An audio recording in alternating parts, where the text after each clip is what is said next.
Bonjour à tous. Merci d'être nombreux à ce webinaire. Merci à ceux qui nous sont fidèles.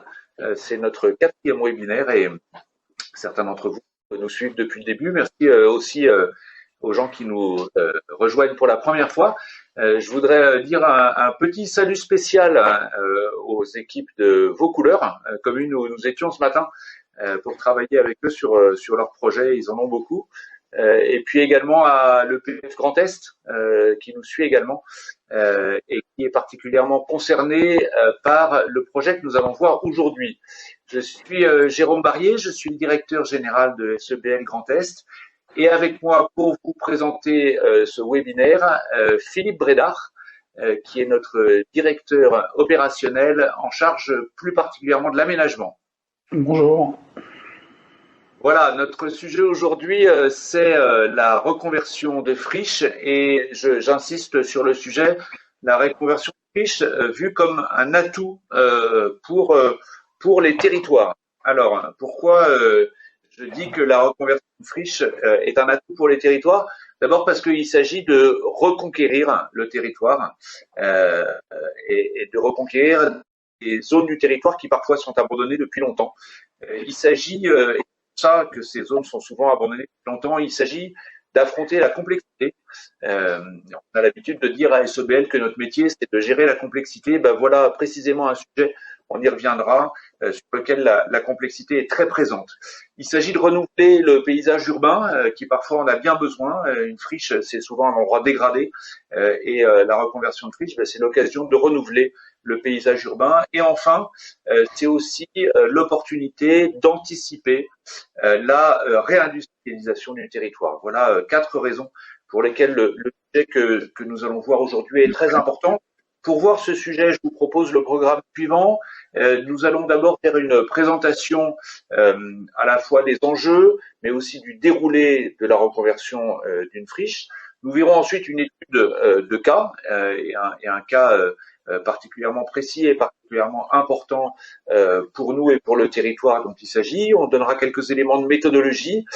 Tout cela dans un délai d'une demi-heure. C'est notre engagement.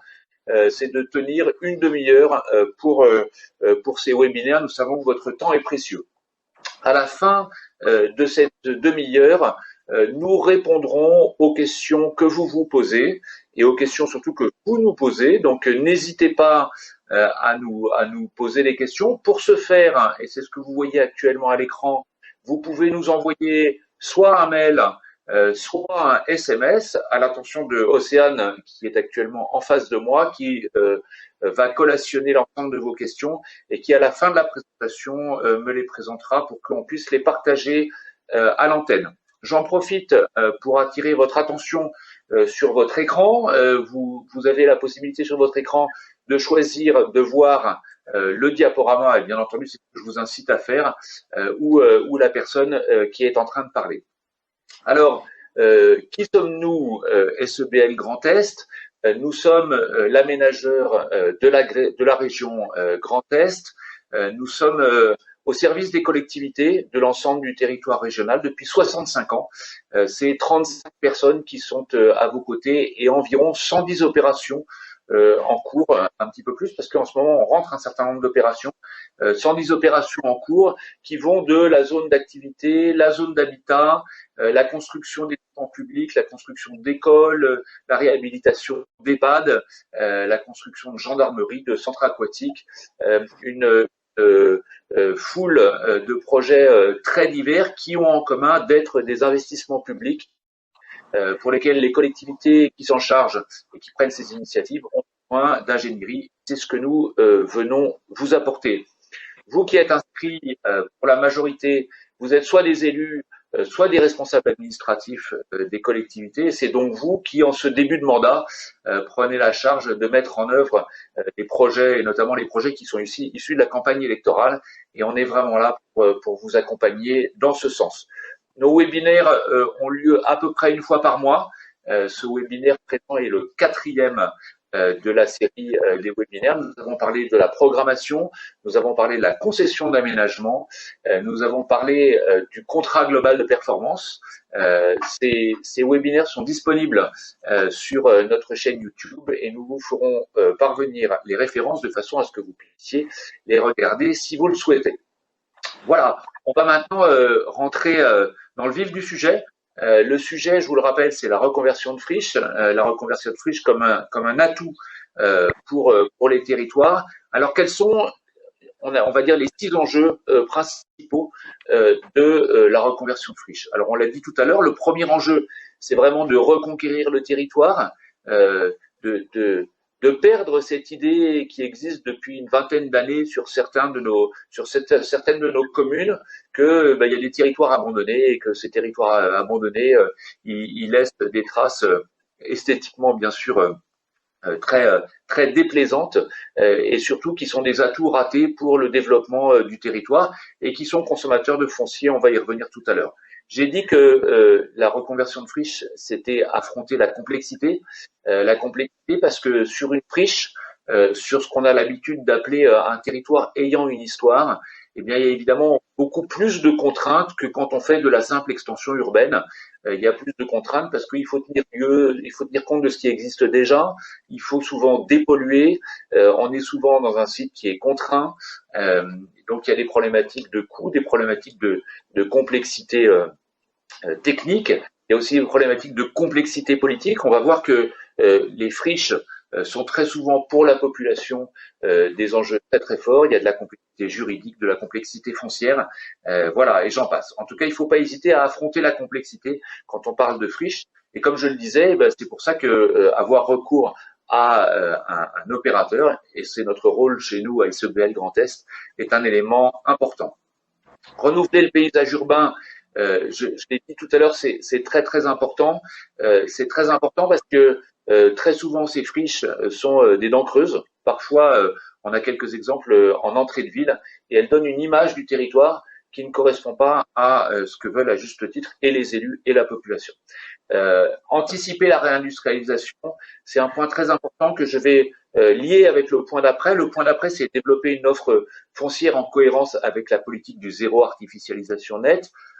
On se retrouve aujourd'hui dans une situation dans laquelle l'opinion publique et le gouvernement sont en train de mettre une pression pour qu'on arrête de faire de la consommation foncière par extension urbaine, par la consommation de terres agricoles, par la consommation de terres naturelles.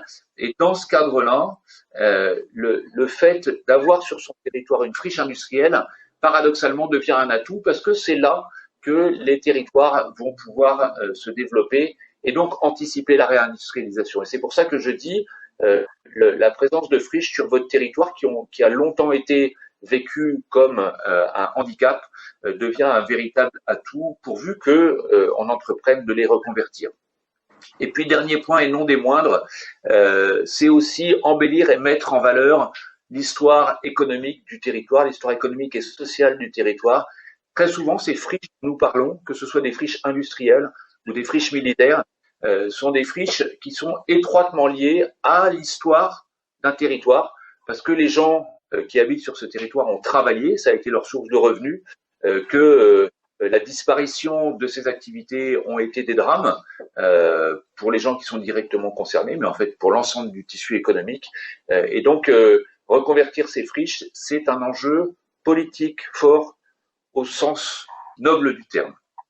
On va maintenant passer aux étapes clés de la reconversion d'une friche. Et pour ce faire, je vais passer la parole à Philippe Brédard, qui va prendre ma question après cette introduction. Philippe, à toi la parole. Merci Jérôme. Donc on vient de voir qu'intervenir sur une friche, quelle qu'elle soit, revêt un enjeu urbain et territorial majeur pour nos collectivités. Mais intervenir sur une friche n'est pas un acte anodin, puisqu'elle implique en fait d'appréhender finement un site qui a un passé, qui a un historique, qui a connu une occupation et une utilisation antérieure, et dont il convient, au travers des investigations, donc de cerner, de mesurer et d'évaluer les incidences sur un projet de reconversion. Alors le passé d'un site, la nature du projet de reconversion et le ou les usages projetés dans ce projet vont être déterminants sur la nature de l'approche à opérer.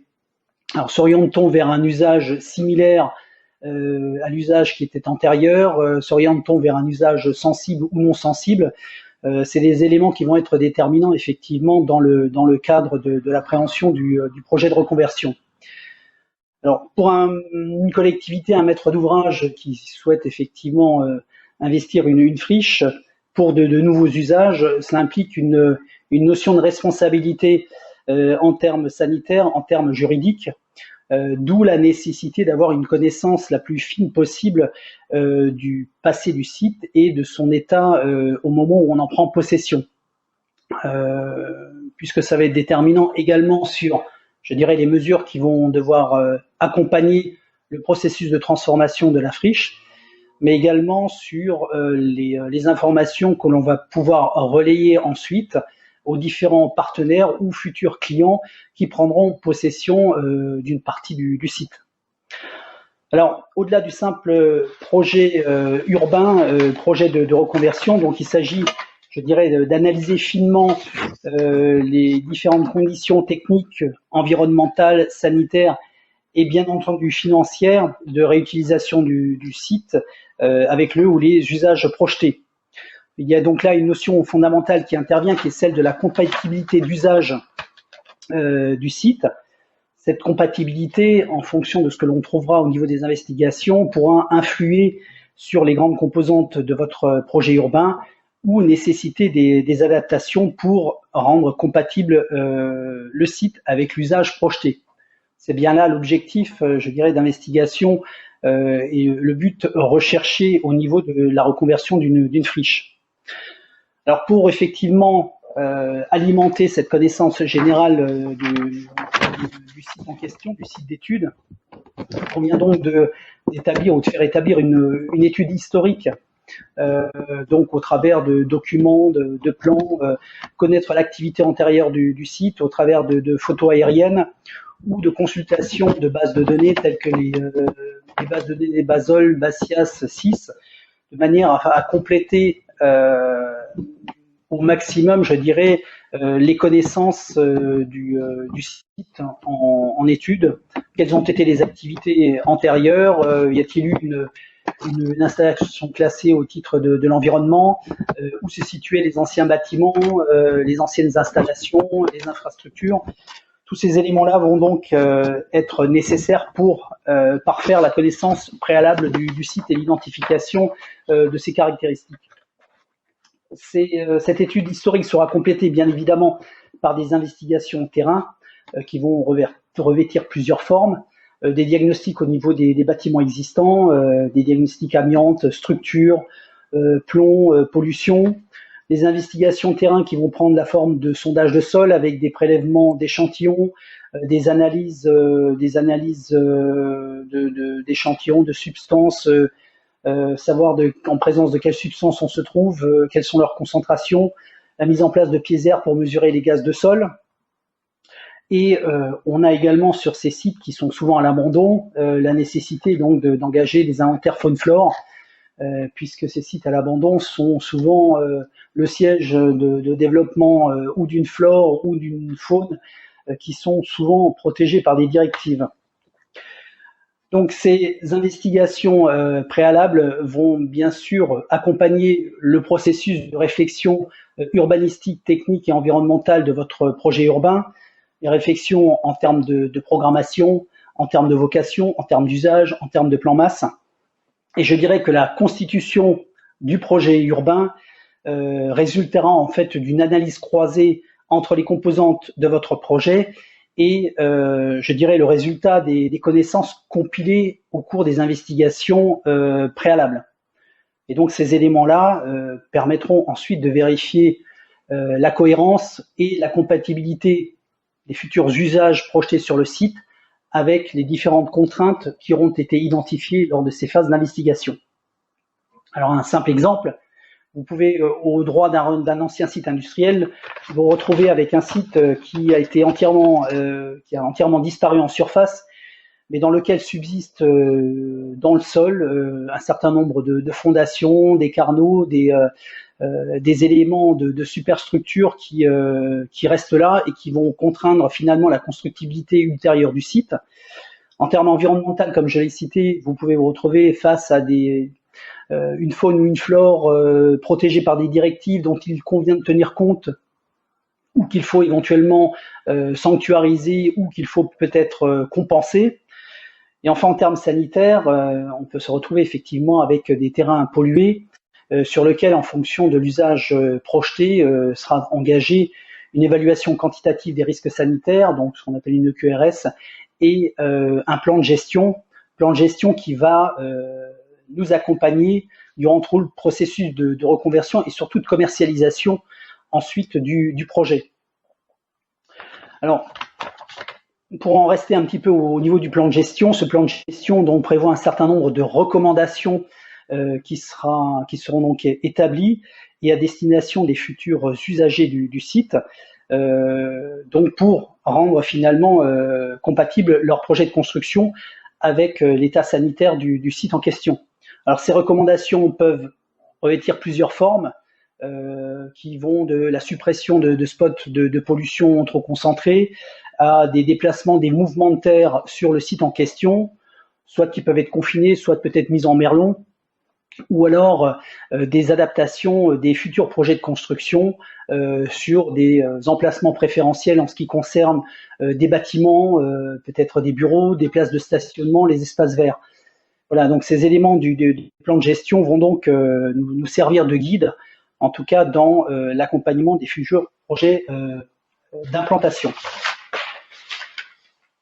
Dans ces étapes clés du processus de reconversion d'une friche, donc on retrouve, je dirais ensuite, les étapes classiques d'une opération d'aménagement, où il conviendra donc de choisir de manière judicieuse la procédure d'urbanisme et les différentes autorisations, par exemple au titre de la loi sur l'eau, qui seront à privilégier. Donc des procédures d'urbanisme que vous connaissez tous, du permis d'aménager à la zone d'aménagement concerté ou éventuellement au permis groupé. Donc là, on n'a pas d'éléments, je dirais, fondamentaux qui diffèrent d'une opération classique. En termes d'intervention, il s'agira également pour vos collectivités de choisir le mode d'opération. Soit vous intervenez effectivement en régie, c'est-à-dire que vous avez des services suffisamment étoffés qui vont pouvoir suivre l'ensemble du processus d'aménagement et de reconversion d'un site jusqu'à la commercialisation. Soit vous optez pour un mandat d'études puis un mandat de travaux auprès d'un opérateur, ou encore confier effectivement une concession d'aménagement à un opérateur à qui vous déléguerez la maîtrise d'ouvrage de l'opération, mais sur laquelle vous conserverez bien sûr un droit de regard qui est évident. Dans le processus ensuite de poursuite, c'est-à-dire la phase opérationnelle, donc les investigations vont se poursuivre en matière d'études. L'équipe de maîtrise d'œuvre urbaine donc sera recrutée, architecte urbanisme, bureau d'études techniques, paysagiste, bureau donc urbaniste, et donc on préconise effectivement sur les sites industriels le recrutement de ce qu'on va appeler un assistant à maître d'ouvrage pollution, qui va nous accompagner dans l'interprétation et l'application et l'adaptation du plan de gestion qui aura été établi. Cet assistant à maître d'ouvrage est là notamment pour nous aider donc à nous orienter dans certains choix et surtout à accompagner ensuite les futurs prospects dans l'optimisation de leur projet d'implantation. Autre élément important de la reconversion d'une friche, lorsque une collectivité en devient propriétaire, c'est d'assurer la gestion patrimoniale du site, et on l'oublie trop souvent, c'est toutes les notions de mise en sécurité et de gardiennage d'un site qui ne sont pas neutres dans, je dirais, la facture et les prestations dont il convient de tenir compte pour, je dirais tout ce qui est éviter des intrusions intempestives ou des dégradations supérieures, supplémentaires en tout cas de ces sites. Mais c'est bien la notion, j'évoquais tout à l'heure, de responsabilité qui entre en jeu, donc avec cette nécessité effectivement d'assurer la mise en sécurité du site. Et enfin, donc, dernier élément, en fonction du projet d'aménagement et de reconversion qui auront été prévus, c'est l'engagement des travaux d'aménagement et ou de réhabilitation des bâtiments existants, donc qui vont clore cette phase opérationnelle du projet. Donc, je viens ensuite sur un élément important qui concerne la commercialisation et donc l'accompagnement des prospects. Donc, vous l'aurez compris, on n'intervient pas sur un site qui est totalement neutre, mais qui nécessite une transmission d'informations sur l'état sanitaire, même sur l'état, je dirais, technique et physique du site, qui doit être le plus précis possible, de manière à pouvoir, en tout cas, commercialiser ces parcelles avec une totale transparence des informations fournies auprès des prospects. Donc, entre en ligne de compte effectivement la présence de l'AMO, puisque comme je vous l'ai dit, nous accompagnons dans la commercialisation des opérations que nous avons sur d'anciennes friches industrielles.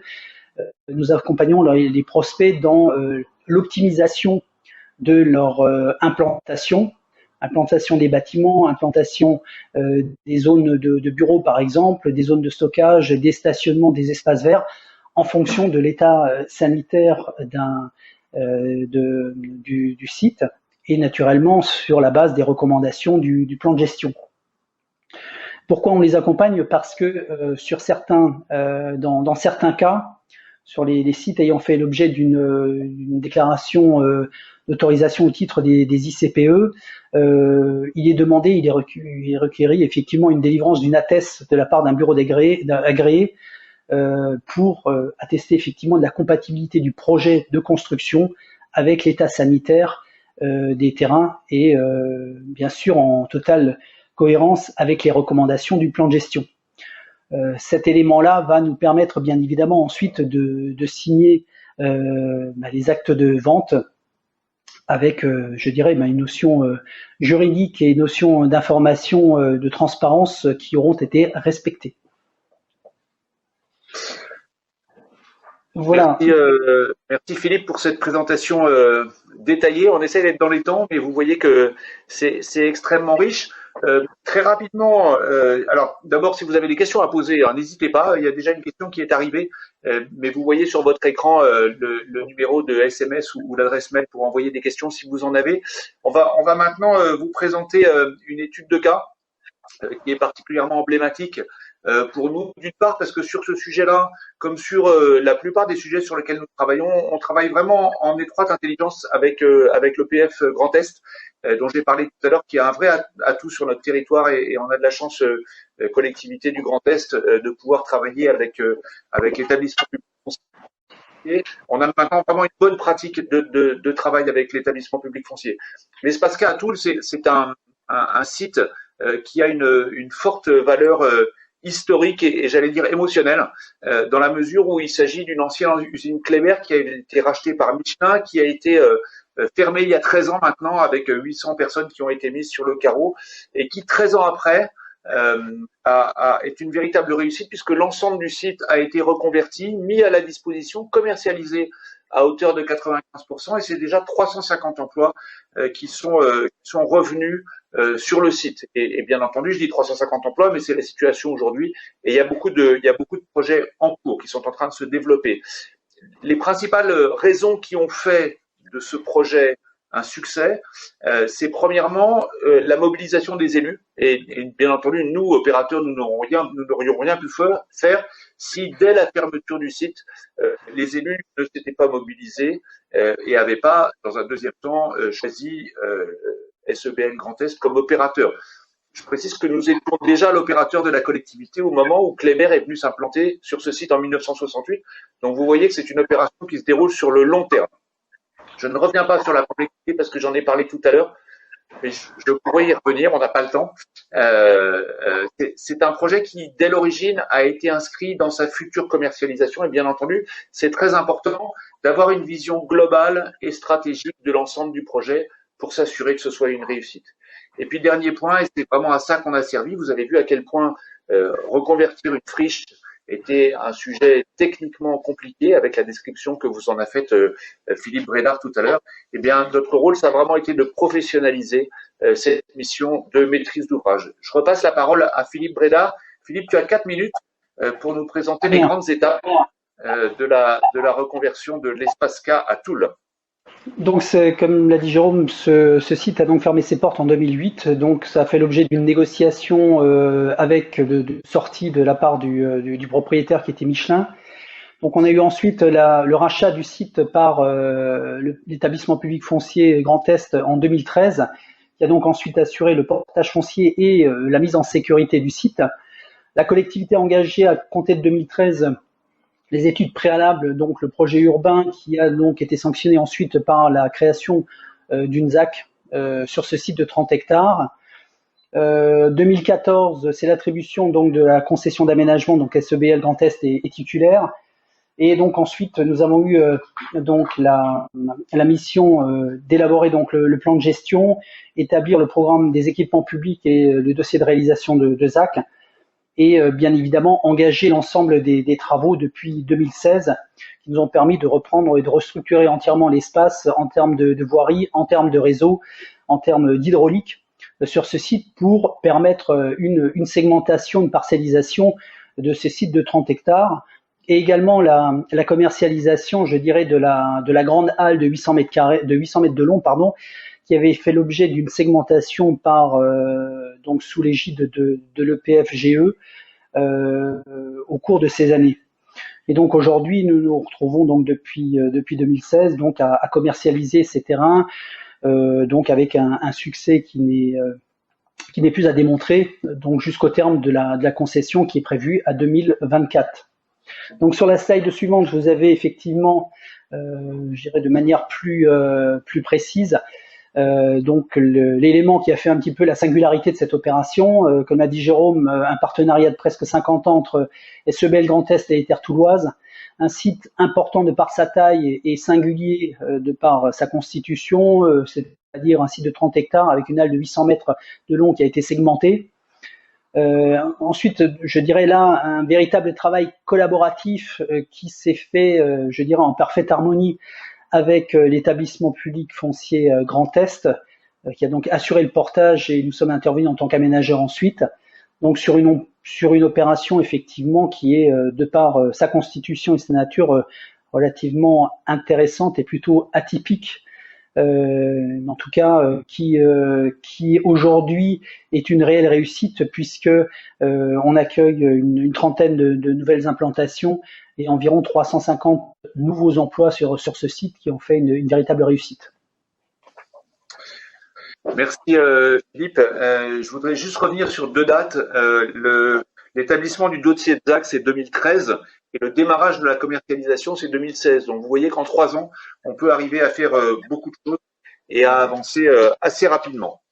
On aurait pu vous présenter d'autres cas pratiques puisqu'on a maintenant une vraie pratique et de vraies références en matière de reconversion de friches sur des territoires très différents, sur des petites communes. Le premier exemple qu'on montre, c'est la commune de Novéan-sur-Moselle, qui est dans le sillon mosellan, mais qui est une commune de 1100 habitants sur laquelle il y avait un site industriel qui est maintenant reconverti, alors qui était vraiment en centre-ville, qui est maintenant reconverti en opération d'habitation. Je peux pas ne pas citer également le cas de Lunéville, où il y a un gros site industriel qui est en entrée de ville, le site Trélor, qui est une friche de plusieurs années et une friche qui vraiment défigurait l'entrée de ville, qui rentre actuellement en phase opérationnelle. On a vraiment terminé la phase étude et on rentre maintenant en phase opérationnelle. Autre exemple à Chantraine, dans l'agglomération spinalienne, le parc de l'Arsenal, qui est une friche, alors pour le coup une friche militaire, qui est également reconvertie en zone d'habitation. Et puis c'est le petit dernier projet qui vient de rentrer, qui est un projet alsacien. C'est la reconversion d'une ancienne station-service. Alors, on voit beaucoup de stations-service qui sont abandonnées et qui nécessitent d'être reconverties. Alors, le site va au-delà de la seule station-service, c'est un site un petit peu plus large, mais à Gundershofen dans le Bas-Rhin, où on est en train d'intervenir sur ce projet-là. On a vraiment de nombreux exemples et la complexité n'est pas liée à la taille de la collectivité, bien entendu.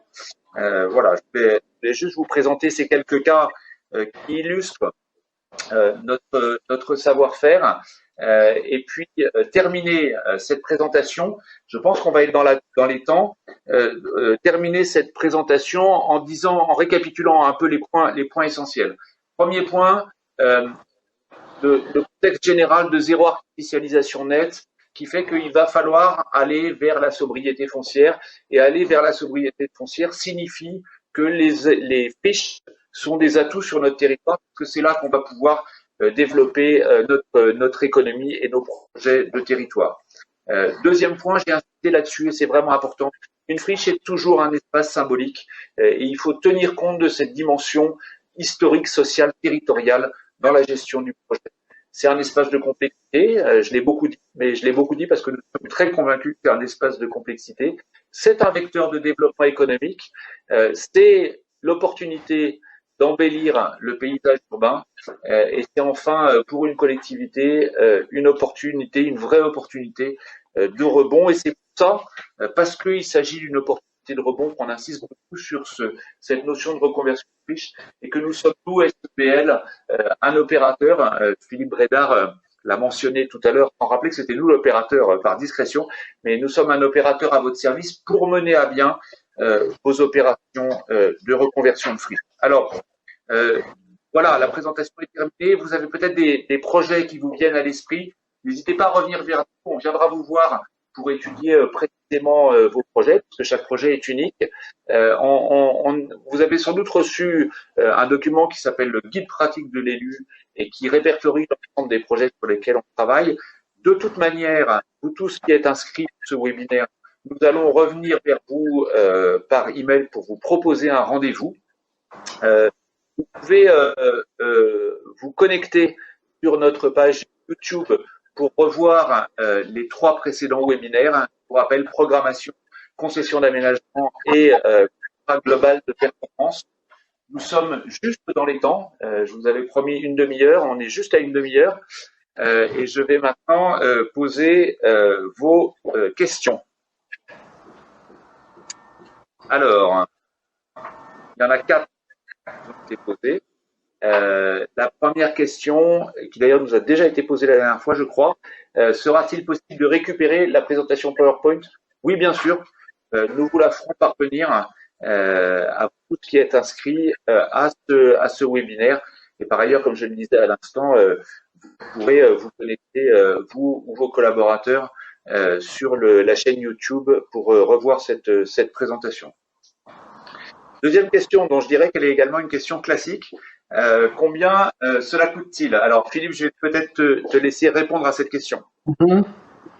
Ben, écoutez, tout dépend effectivement de ce que l'on recherche, mais en termes de premier élément, je dirais sur une étude de faisabilité d'un site, on peut se situer aux alentours de 30 000 € hors taxe pour avoir un premier aperçu d'un projet de reconversion et appréhender un coût de transformation d'une friche en fonction des objectifs qui sont poursuivis par la collectivité. Oui, voilà, c'est difficile de répondre à cette question de façon globale parce qu'à chaque cas, il faut que notre prestation colle aux besoins du client, tout à fait. Moi, ce que je dirais, Philippe, pour compléter, c'est que compte tenu, encore une fois, de la complexité des projets, je me pose à chaque fois la question de savoir combien ça coûte de ne pas faire appel à un opérateur spécialisé, tellement la gestion d'une opération aussi complexe que la reconversion d'une friche, que ce soit une friche militaire ou on l'a vu avec les stations-service, tout autre type de friche, ça nécessite vraiment un savoir-faire qui est très spécifique et qui, si le projet n'est pas mené à bien avec l'expérience, risque fort pour le coup de dériver pour le coup de coûter très très cher à la collectivité.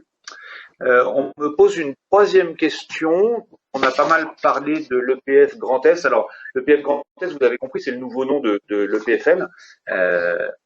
Vous avez plusieurs fois mentionné votre relation partenariale avec l'EPF Grand Est.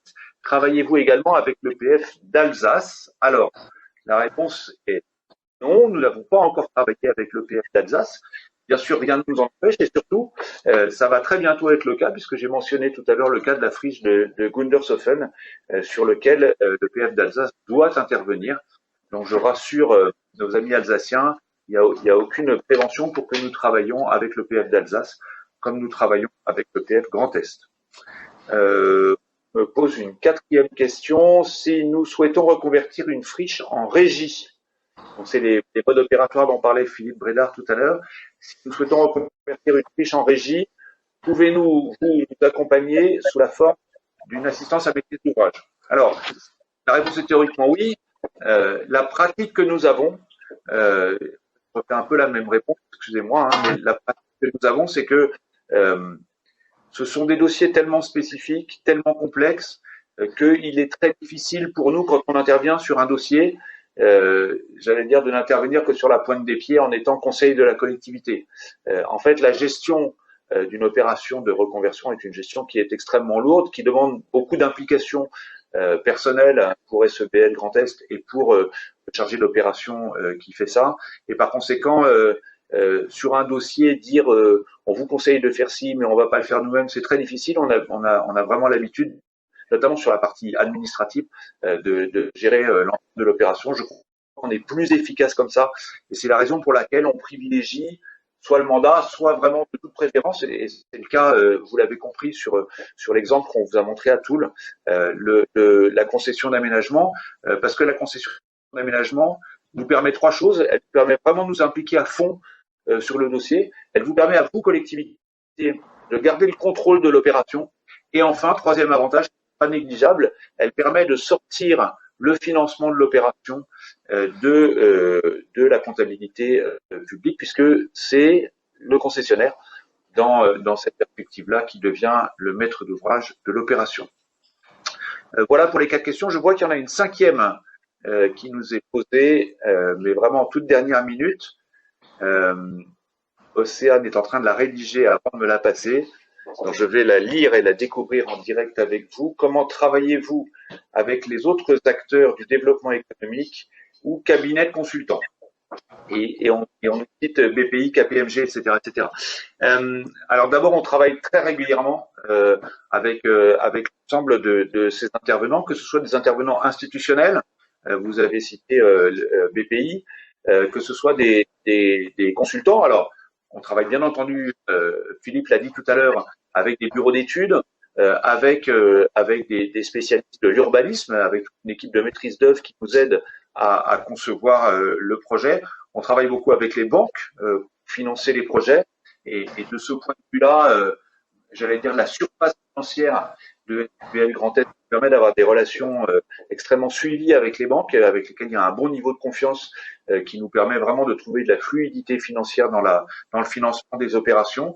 Et on travaille bien entendu avec l'ensemble des intervenants, et y compris bien entendu les intervenants institutionnels que vous souhaitez. La Banque des Territoires, j'insiste parce que c'est important de les noter aussi, ils interviennent très régulièrement sur ce type de projet, Banque des Territoires, Caisse des dépôts. Voilà, et bien entendu, les collectivités, mais aussi, et c'est un point qu'on n'a pas abordé, les financeurs, puisque sur des opérations comme celle-là, très souvent on peut avoir recours à des subventions. Je pense notamment au fonds Friche, donc on travaille avec l'État, on travaille avec l'Europe quand c'est nécessaire, on travaille avec tous les organismes qui s'occupent aussi de transition énergétique et de financer la transition énergétique, puisque c'est évidemment un sujet qui est extrêmement prégnant sur la reconversion de friches. Voilà, donc on a vraiment l'habitude de travailler, on est un petit peu un chef d'orchestre qui avons l'habitude de travailler avec tous ces acteurs de l'écosystème de l'aménagement et de la construction sur les territoires. Je crois qu'il n'y a pas d'autres questions. Voilà, bah, écoutez, on a terminé, on a tenu nos deux engagements, la demi-heure pour la présentation. Il a fallu qu'on se presse un petit peu, vous l'avez un peu senti, et puis la réponse à l'ensemble de vos questions. On est à votre disposition, on va reprendre contact avec vous, comme on vous l'a dit, pour vous proposer de fixer un rendez-vous et pour venir voir in situ vos projets, puisque ce sont vos projets qui comptent. Voilà, je vous remercie de votre attention. Je vous dis à très bientôt pour le prochain webinaire qui aura lieu dans un mois, dont nous n'avons pas encore fixé le sujet, mais on vous le fera savoir très prochainement. Merci, à très bientôt.